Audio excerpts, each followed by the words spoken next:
tous, j'espère que vous allez bien. Moi je suis super contente de vous retrouver aujourd'hui dans une nouvelle vidéo où on va encore parler un petit peu du Canada. Puisque comme vous le savez si vous avez regardé ma dernière vidéo, sinon je vous invite à aller la voir juste ici dans le petit i, je pars en échange au Canada pour une année. J'ai donc la chance au moment où je vous filme cette partie de vidéo d'être déjà arrivée au Canada et d'être en vacances avec mes parents pour une quinzaine de jours avant donc d'aller à mon université. Je voulais vraiment découper mon expérience canadienne pour me rappeler et aussi vous partager quelques petites choses, que vous puissiez poser vos questions, etc. si vous en avez dans les commentaires. Et donc j'avais choisi de faire une première vidéo sur le choix de la destination, pourquoi est-ce que je partais au Canada, etc. Et là d'axer cette vidéo plutôt sur le côté préparatif. Donc du moment où j'ai su que je partais au Canada jusqu'au moment où je suis partie, tout ce qu'il s'est passé. Et je ferai ensuite bien sûr plein de prochaines vidéos avec mon départ, mon installation, etc. J'espère que ça vous plaira d'en savoir un petit peu plus sur mes préparatifs, la façon dont tout s'est déroulé, etc. Toutes les étapes par lesquelles je suis passée avant de partir, puisqu'on parlait de préparatifs administratifs, de préparatifs de bagages, mais aussi de préparatifs psychologiques, amicales, etc. Et s'il vous reste des questions après la vidéo, surtout posez-les-moi en commentaire, j'y répondrai avec grand plaisir. Et si cette vidéo vous a intéressé, n'oubliez pas de vous abonner à la chaîne pour ne pas manquer les prochaines qui arrivent très bientôt. Et sur ce, je ne vais pas parler plus longtemps et on va commencer tout de suite la vidéo. La toute première étape, bien sûr, dès le jour où vous avez votre réponse et que vous savez que vous partez au Canada, ça va être d'engager toute la procédure administrative. Alors, du jour où j'ai eu ma réponse, il a fallu attendre un petit peu puisque je devais recevoir un certain nombre de documents de la part de l'université, notamment ce qu'ils appellent une PAL, c'est-à-dire une lettre d'acceptation de la province, puisque les permis d'études sont délivrés par l'État mais aussi par chaque province, ce qui pourrait ressembler un petit peu à nos régions françaises en réalité. Il faut donc que j'attende de recevoir les documents pour permettre de demander mon visa. Et pour ça, il y avait deux documents principaux. Le premier, c'est une lettre d'acceptation de l'école qui me dit qu'effectivement, je suis bien admise de telle à telle durée pour pouvoir faire ma demande de visa, puisque j'y allais pour plus de 6 mois, puisque j'y allais pour un an d'études. Et le deuxième, la lettre d'acceptation provinciale, pour bien dire que la province était d'accord avec le fait de me délivrer un document, un study permit en réalité, ce qui est le visa étudiant pour pouvoir étudier au Canada. J'ai reçu ces papiers environ un mois après, il me semble. Je n'ai plus la date en tête, mais je vous la mettrai juste ici parce que j'ai dû garder le mail, donc je vais pouvoir vous la redonner.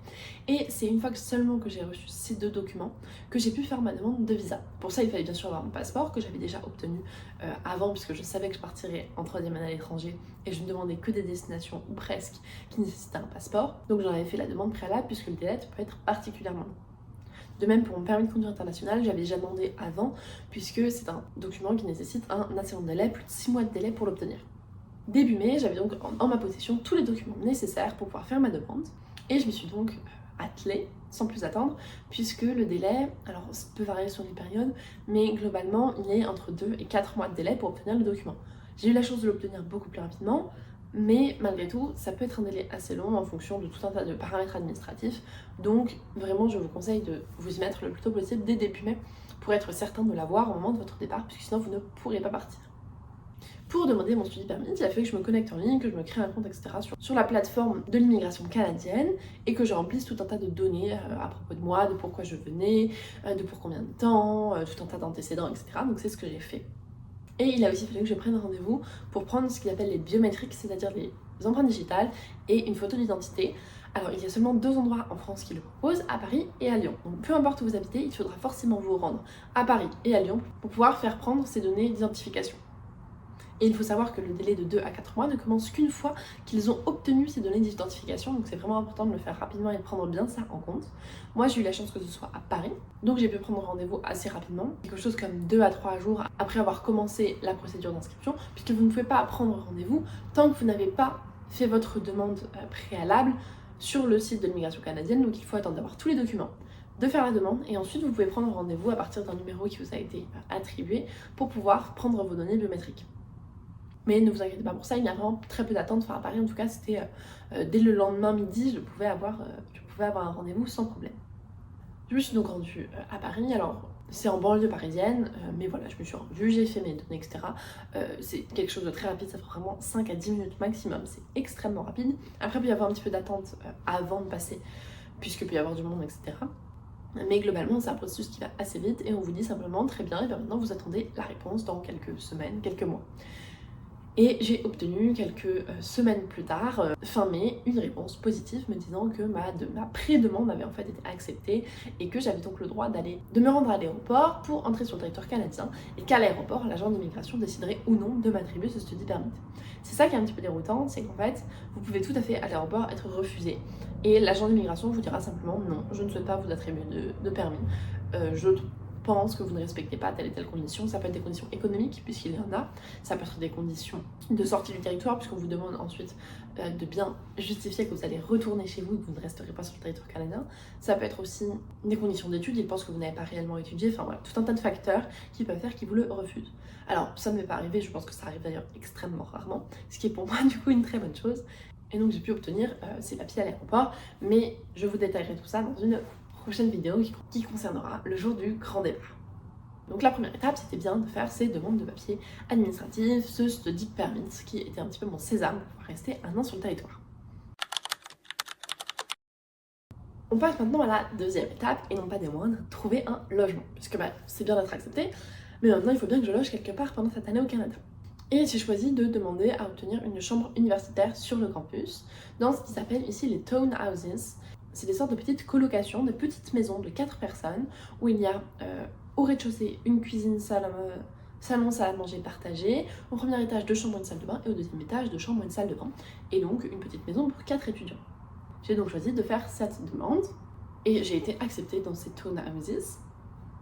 Alors vous n'avez aucune garantie d'être accepté, mais le plus souvent pour les étudiants en échange, ils essayent puisqu'ils savent que c'est très difficile pour nous de trouver, sans être sur place, trouver un logement, trouver les bons plans, etc. Donc ils essayent le plus souvent de me proposer une résidence sur le campus et c'est ce que j'ai obtenu, donc j'ai été très contente de ça. Enfin je vous dis ça maintenant, mais je vous parlerai un peu plus de mon expérience quand je l'aurai commencé, puisqu'à l'heure où je vous filme, on est seulement le 22 août et que j'intègre cette résidence le 31 août, dans 10 jours. Mais je vous en parlerai bien évidemment dans une prochaine vidéo, donc abonnez-vous. Comme il s'agit de colocation, une fois qu'on a été accepté, le but va être de chercher des colocataires, puisque bien sûr, c'est bien beau d'être en colocation, mais il faut bien être avec un certain nombre de personnes, du coup 3 autres personnes par bâtiment. Et alors là, l'université, je ne sais pas si c'est le cas dans d'autres universités, mais avait un système très amusant, qui était une forme de Tinder un petit peu du logement étudiant, puisqu'on pouvait remplir tout un tas de critères. Est-ce qu'on était très regardant sur le silence? Est-ce qu'on voulait partager notre nourriture? Quel était notre degré d'exigence sur le ménage? Sur tout un tas d'autres critères de vie en collectivité en réalité.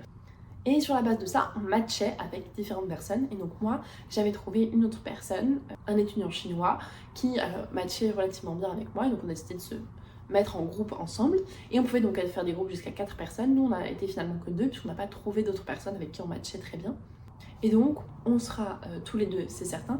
Mais il y aura également 2 autres personnes qu'on ne connaîtra que le jour de notre arrivée, qui seront avec nous, puisqu'on s'inscrit ensuite sur la plateforme, on peut choisir donc notre logement, notre chambre, etc. Une fois que donc les papiers administratifs et le logement sont faits, une bonne partie des procédures etc.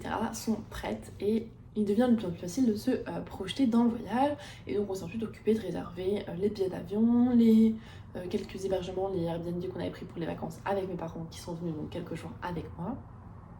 Et j'ai pu commencer réellement la préparation de ce voyage.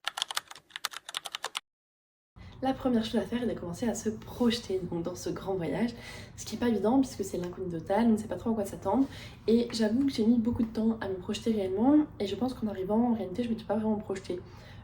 J'étais un peu dans une forme de déni parce que, mine de rien, ça mélange beaucoup de choses, de l'excitation, de l'attente, mais aussi de la peur, un peu d'angoisse, etc.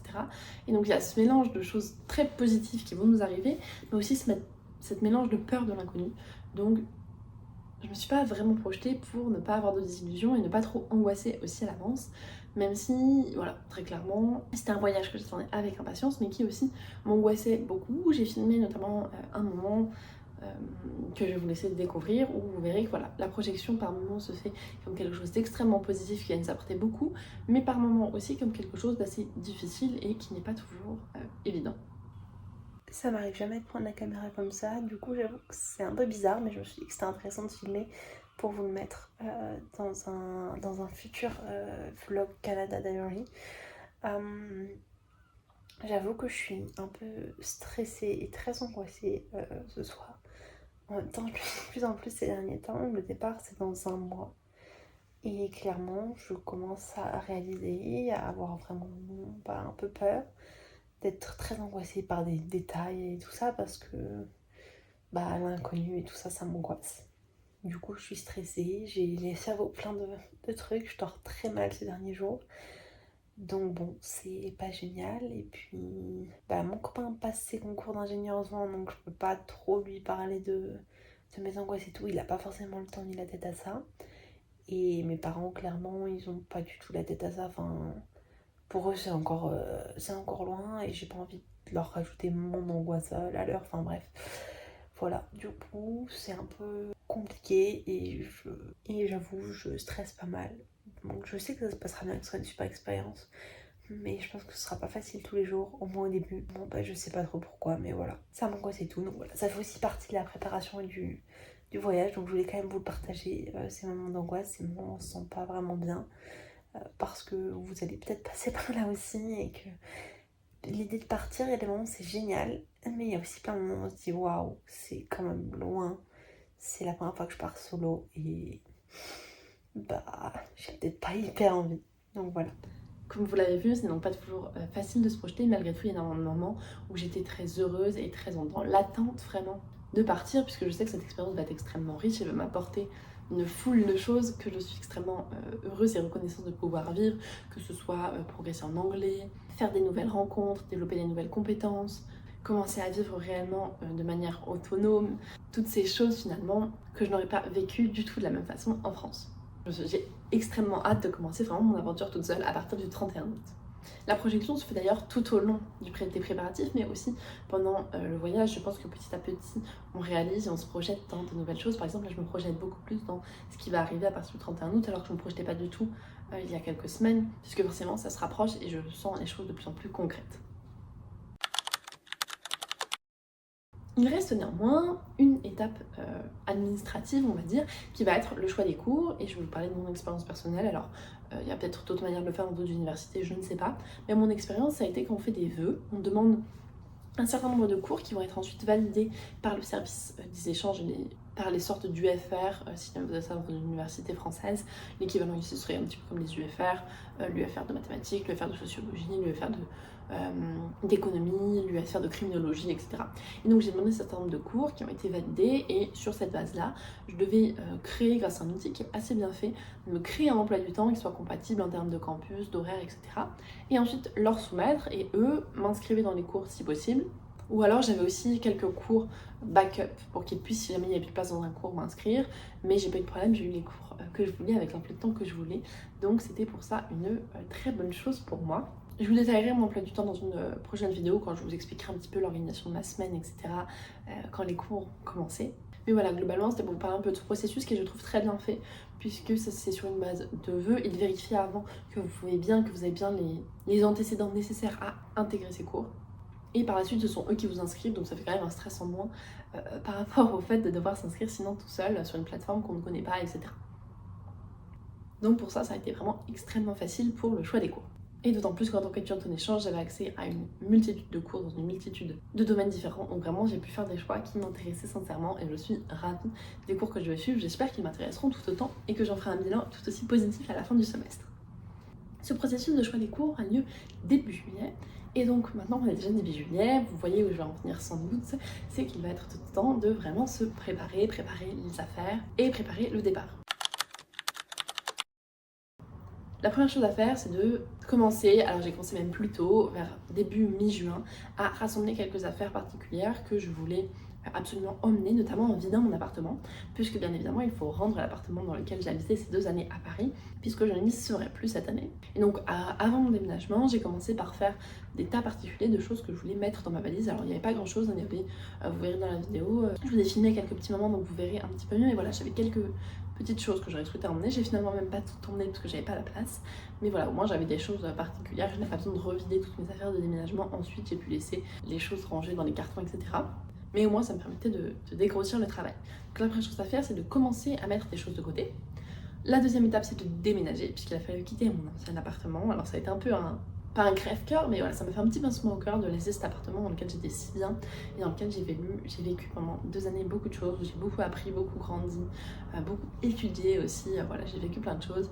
Donc ça m'a fait un petit peu mal au cœur, mais malgré tout, c'est pour une très belle aventure. Donc ça va, je ne regrette pas trop de l'avoir rendu.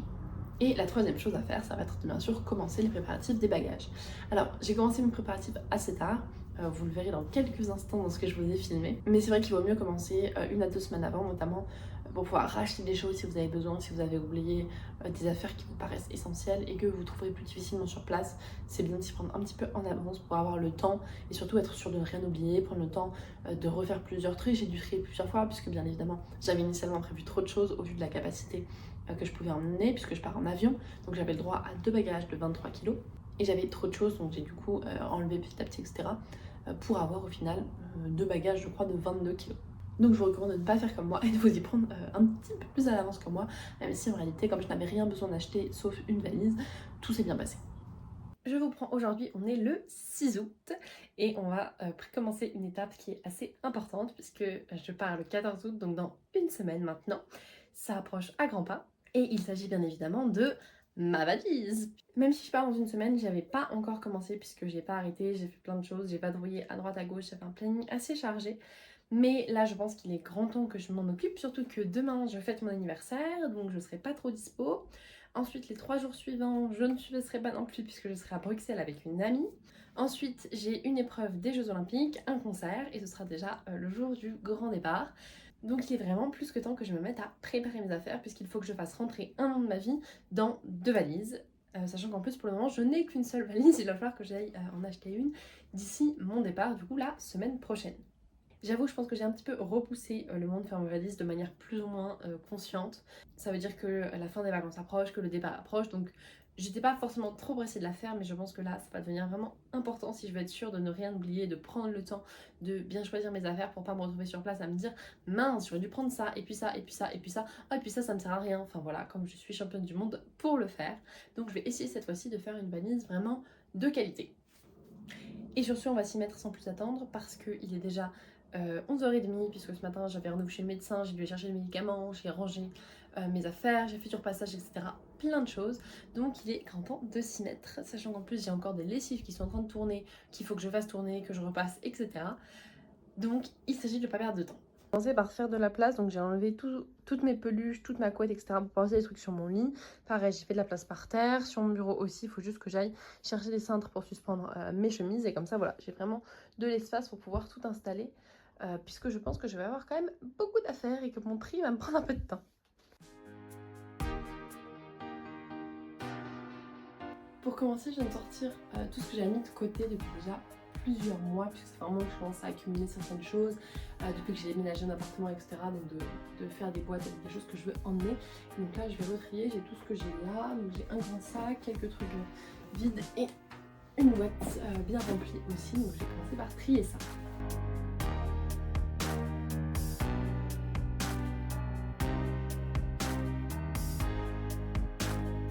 Après 2 bonnes heures de travail, j'ai à peu près terminé. Alors il y en a partout, vraiment ça prend une place folle. Je pense que je dois retrier parce que tout ne va jamais rentrer dans les valises et ça va être trop lourd en plus, donc je vais voir, mais voilà.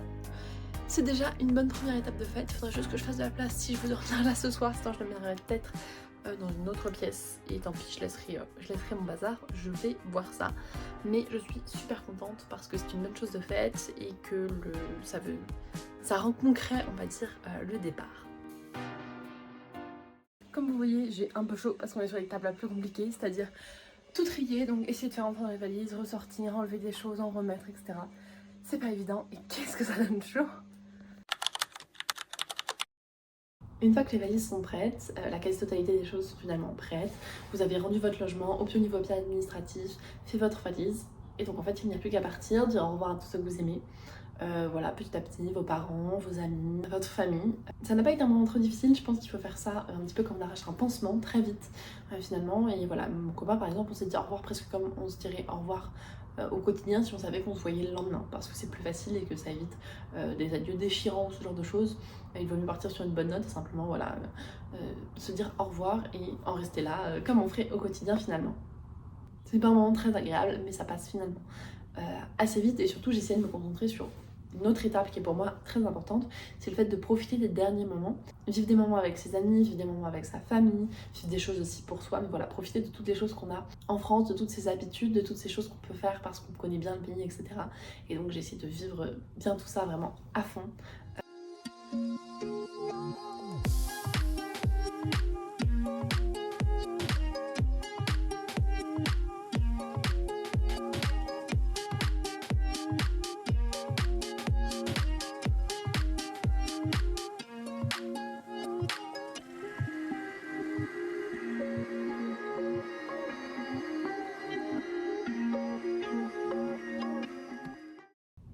Vous l'avez vu dans les images, j'ai vécu plein de choses super. Et vraiment, ça a été une richesse extraordinaire pour moi.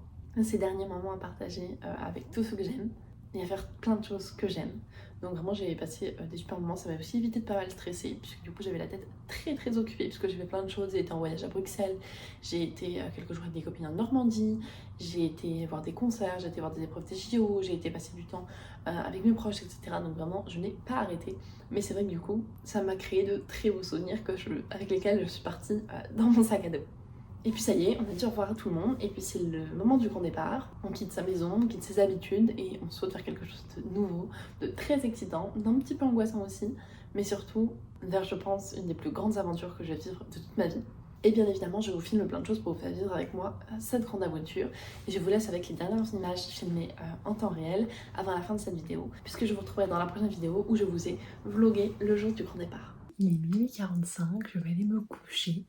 C'est la dernière nuit, ça y est, toutes les affaires sont prêtes à partir. Ma guitare, mes 2 valises, mon sac à dos. Voilà, donc ça y est, l'heure du grand départ a sonné. Après avoir bien profité de cette dernière soirée, je vais aller me coucher. Moi, je vous reprends dans 5 heures. Mais pour vous, ce ne sera que la semaine prochaine, dans la prochaine vidéo, puisque ce sera donc le moment du grand départ.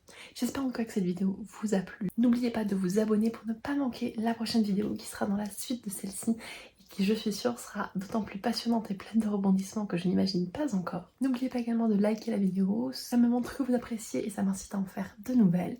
Et d'ici là, je vous dis à jeudi dans une prochaine vidéo.